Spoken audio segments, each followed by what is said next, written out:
आप बिलीव करें मेरी बात के ऊपर कि उन्होंने सोचा भी नहीं। एक तो होता है ना कि इंसान सोचता है कि यार मैं मंदिर बनवा दूंगा इस्लामिक कंट्री में तो पता नहीं मेरे को एहतजाज होंगे या मेरे साथ पता नहीं क्या होगा।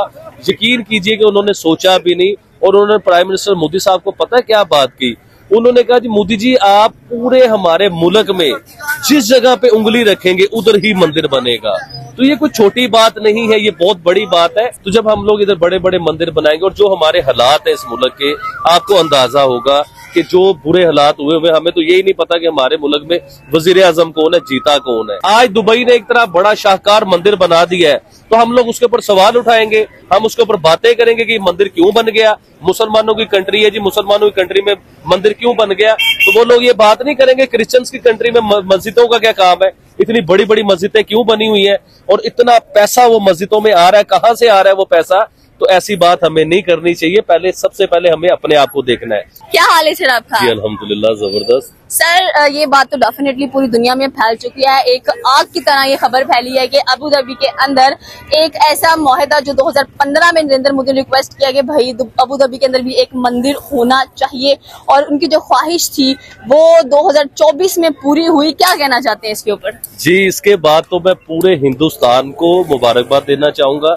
देखिए इसमें सिर्फ हिंदुस्तान नहीं है, पूरी दुनिया में जहाँ जहाँ हिंदू बसते हैं, हिंदू कम्युनिटी जहाँ जहाँ है, उन सबको मुबारकबाद इस चीज के ऊपर देना चाहूंगा क्योंकि ये हिंदुओं की एक दिल की बहुत बड़ी ख्वाहिश पूरी हुई है और उनकी मेहनत रंग लेके आई है। देखिए जो अच्छा काम होगा हमें अप्रिशिएट करना चाहिए, ना कि हम उसमें कीड़े निकालें या बुराई ढूंढें। देखिए अब हिंदुओं का जो मंदिर बना है दुबई में, अबू धाबी में, आपको आइडिया है कि वो अबू धाबी में पहला हिंदू मंदिर बना है और वो मंदिर कैसा बना है कि एक शाहकार बना है, इतना बड़ा मंदिर और इतना खूबसूरत मंदिर कि यकीन कीजिए कि हिस्ट्री चेंज कर दी है प्राइम मिनिस्टर मोदी ने। अब इस मंदिर को बनने की वजह क्या थी, ये मंदिर कैसे बना, इसके बारे में थोड़ी सी डेफिनेशन मैं आपको देना चाहूंगा।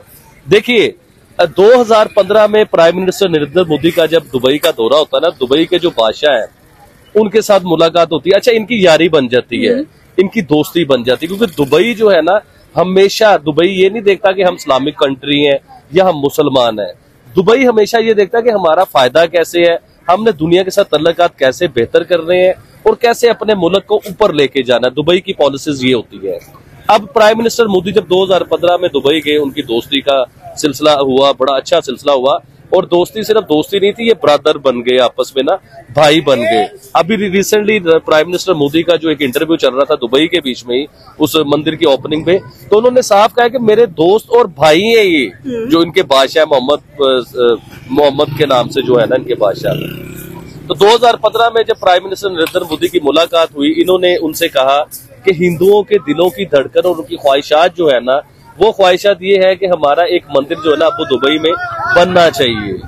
तो आप यकीन कीजिए कि वक्त के जो बादशाह थे दुबई के, आप बिलीव करें मेरी बात के ऊपर कि उन्होंने सोचा भी नहीं।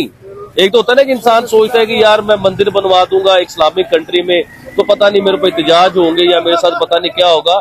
यकीन कीजिए कि उन्होंने सोचा भी नहीं। और उन्होंने प्राइम मिनिस्टर मोदी साहब को पता है क्या बात की, उन्होंने कहा जी मोदी जी आप पूरे हमारे मुल्क में जिस जगह पे उंगली रखेंगे उधर ही मंदिर बनेगा।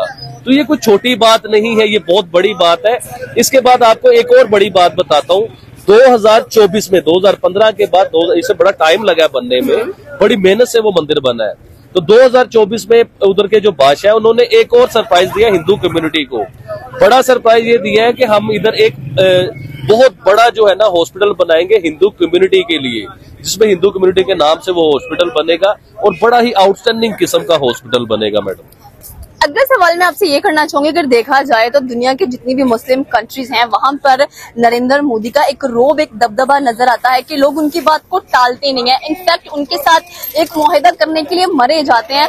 जो लोग कहते हैं कि मुस्लिम मुल्क के अंदर मंदिर कभी बनना ही नहीं चाहिए, स्पेशली पाकिस्तान में से बहुत मजम्मत होती हुई दिखाई देती है कि यहाँ पर हिंदू कम्युनिटी नहीं है, कि यहाँ पर उनके मंदिर नहीं है, हम तो इनको रेनोवेट करने के काबिल नहीं समझ रहे हैं। देखिए मेरी बात सुनिए, ये बड़ी फजूल बात है, बड़ी गलत बात है कि मुस्लिम कंट्रीज में मंदिर नहीं बनने चाहिए। देखिए मैं उनसे पूछता हूँ जो लोग ये बात कर रहे हैं, क्या हमारी मस्जिद यूरोप में, इंग्लैंड में क्रिश्चियन कम्युनिटी जो क्रिश्चियन के बड़े बड़े मुल्क है, क्या इनमें हमारी बहुत बड़ी मस्जिदें नहीं है? क्या हिंदुस्तान जो हिंदुओं की कंट्री है इसमें मुसलमानों की बहुत ज्यादा मस्जिदें नहीं है, बहुत बड़ी बड़ी मस्जिदें नहीं है? क्या पाकिस्तान में हिंदुओं के मंदिर नहीं है? तो ये फजूल बात होती है। देखिए, जो अच्छा एक मुल्क होता है ना, जिसके अंदर अखलाकियात होती है, वहां सारे मजहब होते हैं। क्रिश्चियंस के बहुत बड़े चर्च होते हैं, हिंदुओं के लिए बहुत बड़े मंदिर होते हैं, मुसलमानों के लिए बहुत बड़ी मस्जिद होती है। इसके अलावा और भी कोई मजहब हो जिनके बारे में हम लोगों को आइडिया नहीं है, तो उनकी भी इबादतगाहें होनी चाहिए। देखिए, आज हम कहते हैं कि मुस्लिम कंट्रीज में मंदिर नहीं होना चाहिए, तो वो जो सारी कंट्रीज है जो गैर मुस्लिम है, वो कहें कि इधर मस्जिद नहीं होनी चाहिए। ये तो एक फजूल सी बात है और एक छोटी सोच है ये। देखिए, मैं पाकिस्तान के मंदिर की बात करता हूँ। पाकिस्तान में मैंने लास्ट इंटरव्यू में भी ये बात बताई थी कि आप नए मंदिर ना बनाएं। हम नहीं ये कह रहे कि आप मोदी जी के कहने पे एक बड़ा शाहकार मंदिर बना दें, आप ना बनाइए। आप सिर्फ बराए करम इतना कीजिए कि जो मंदिर हमारे पाकिस्तान में मौजूद है, और वो मंदिर आज के नहीं है, कई 100 साल पुराने, हजारों साल पुराने मंदिर है पाकिस्तान में। तो हमें सिर्फ चाहिए कि उन्हें अच्छा बना दें, उन्हें बड़ा करें, उनके ऊपर काम करें, उन्हें खूबसूरत बनाएं। अच्छा, अब खूबसूरत बनाने से क्या होगा? देखिए मैडम, खूबसूरत बनाने से ये होगा कि पूरी दुनिया में हमारे पाकिस्तान का एक अच्छा इमेज जाएगा। अच्छा, इमेज जाने के साथ साथ आप ये देखिए कि हमारे यहाँ हमारे पाकिस्तान को पूरी दुनिया में किस नजर से देखा जाता है, किस नजर से लोग क्या समझते हैं हमारे बारे में। तो जब हम लोग इधर बड़े बड़े मंदिर बनाएंगे, और जो हमारे हालात है इस मुल्क के, आपको अंदाजा होगा कि जो बुरे हालात हुए हमें तो यही नहीं पता कि हमारे मुल्क में वजीर आजम कौन है, जीता कौन है। तो जो हालात हमारे मुल्क में डॉलर नहीं आ रहे, बाहर से पैसा नहीं आ रहा, कोई पॉलिसीज नहीं है हमारी कि अपनी इंडस्ट्री को बहाल करें जिसकी वजह से डॉलर्स आए। चलो, इसी तरह ही अगर आप हिंदुओं के मंदिर बनाते हैं तो आपको आइडिया नहीं है कि पूरी दुनिया से हिंदू पाकिस्तान में अपने वो मंदिर, अपनी इबादतगाह को देखने के लिए आएंगे। और जब वो पाकिस्तान आते हैं तो फायदा किसका होगा? हमारे पाकिस्तान का फायदा होगा। हमारे पाकिस्तान में डॉलर्स आएंगे। अब दुबई में जो इतना बड़ा मंदिर बना है, आपको आइडिया है कि उस मंदिर की कमाई क्या है, उस मंदिर का रेनोवेट क्या है, उस मंदिर में कितना पैसा आ रहा है, क्या जनरेट कर रहा है वो मंदिर? आपको आइडिया भी नहीं है इस चीज का। इंडिया के मंदिर का मैं उस दिन बैठा हुआ टॉपिक देख रहा था, तो इंडिया के मंदिर जो है ना, कई हजार करोड़ सालाना जो है ना उनकी आमदनी है उन मंदिर की, और उसमें से 70% आई थिंक, मेरे ख्याल से 70% गवर्नमेंट लेती है। तो फायदा किसका हुआ? मुल्क का फायदा हुआ, मुल्क की इकोनॉमी का फायदा हुआ। तो हमें अपनी छोटी सोच जो है ना, हमें देखिए, हम ये नहीं कहते इस्लाम से बाहर निकल जाओ, हम कभी भी नहीं कहते, हम मुसलमान है, हम तो इस्लाम के बीच में रहेंगे, हमारा जीना मरना इस्लाम के साथ है। लेकिन इस्लाम को वो दिखाओ जो इस्लाम है। इस्लाम ये नहीं है। हमारे नबी का क्या पैगाम था? हमारे नबी का पैगाम था कि सब इकट्ठे रहे, किसी को कोई तंगी ना हो, किसी पे कोई सवाल ना किया जाए। इसका मतलब ये है कि हिंदू, मुस्लिम, क्रिश्चियन, सिख, सब ईच एंड एवरीथिंग इकट्ठे रहे। मंदिर है तो उसकी इज्जत की जाए, चर्च है तो उसकी इज्जत की जाए, गुरुद्वारा है तो उसकी इज्जत की जाए, मस्जिद है तो उसकी इज्जत की जाए। आज दुबई ने एक तरह बड़ा शाहकार मंदिर बना दिया है, तो हम लोग उसके ऊपर सवाल उठाएंगे, हम उसके ऊपर बातें करेंगे कि मंदिर क्यों बन गया। मुसलमानों की कंट्री है जी, मुसलमानों की कंट्री में मंदिर क्यों बन गया? तो वो लोग ये बात नहीं करेंगे क्रिश्चियंस की कंट्री में मस्जिदों का क्या काम है, इतनी बड़ी बड़ी मस्जिदें क्यों बनी हुई है, और इतना पैसा वो मस्जिदों में आ रहा है, कहां से आ रहा है वो पैसा? तो ऐसी बात हमें नहीं करनी चाहिए। सबसे पहले हमें अपने आप को देखना है। देखिए मैडम, इसके ऊपर मैं सबसे बड़ी, आज प्राइम मिनिस्टर नरेंद्र मोदी जो है ना, उनके बारे में मैं आपको थोड़ी उनकी हिस्ट्री और उनकी ताकत के बारे में बताना चाहूंगा कि उनकी ताकत किस लेवल पे चली गई हुई है। देखिए, आज से चंद साल पहले जब मैं इस मार्केट में खड़ा होकर प्राइम मिनिस्टर मोदी की तारीफ करता था, उनकी ताकत के बारे में बताता था, लोग मुझे गद्दार कहते थे। लोग कहते थे कि यार ये तो मुसलमान होके, पाकिस्तानी होके मोदी की तारीफें करता है जी, ये तो मोदी का पता नहीं बिका हुआ है, ये से पैसे आते हैं। तो देखे, आज वही लोग प्राइम मिनिस्टर मोदी की तारीफ कर रहे हैं, आज वही लोग इंडिया की तारीफ कर रहे हैं, आज वही लोग इंडियन इकोनॉमी की तारीफ करते हैं। आज देखिए, मैं अगर ये बात करता हूं तो मैं गद्दार हो गया, नवाज शरीफ साहब बात करते तो वो गद्दार नहीं है, नवाज शरीफ साहब सारी बातें यही कर रहे हैं। अब मोदी जी की पावर चेक कीजिए। आप मुझे ये बताएं मैडम, सबसे पहले मैं आपसे ये पूछा, हमारी आफिया सिद्दीकी जो हमारी बहन है, अमेरिका ने 20-25 साल हो गए हैं उस आफिया सिद्दीकी, डॉक्टर आफिया सिद्दीकी को गिरफ्तार किया हुआ है। आप देखें कि उस 20-25 साल में हमारी कितनी गवर्नमेंट चेंज हुई, कितने ताकतवर लोग आए, कितने पावरफुल लोग आए। क्या कोई आज तक सिर्फ दावों के अलावा कुछ करके दिखा सका?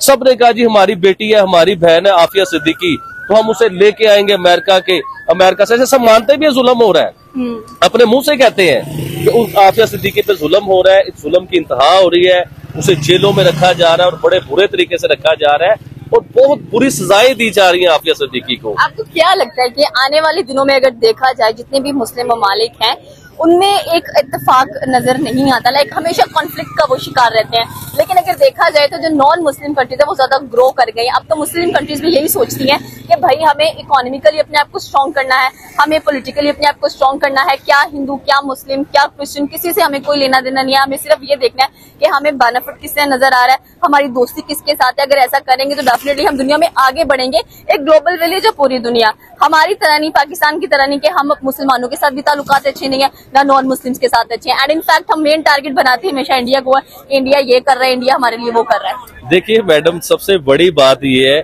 हमने तरक्की क्या खाक करनी है। हम लोग तो अपने मुल्क में उलझे हुए हैं और हम ऐसा उलझे हुए हैं कि हमने बाहर की दुनिया के साथ क्या कारोबार करना है और क्या हमने ऊपर जाना है।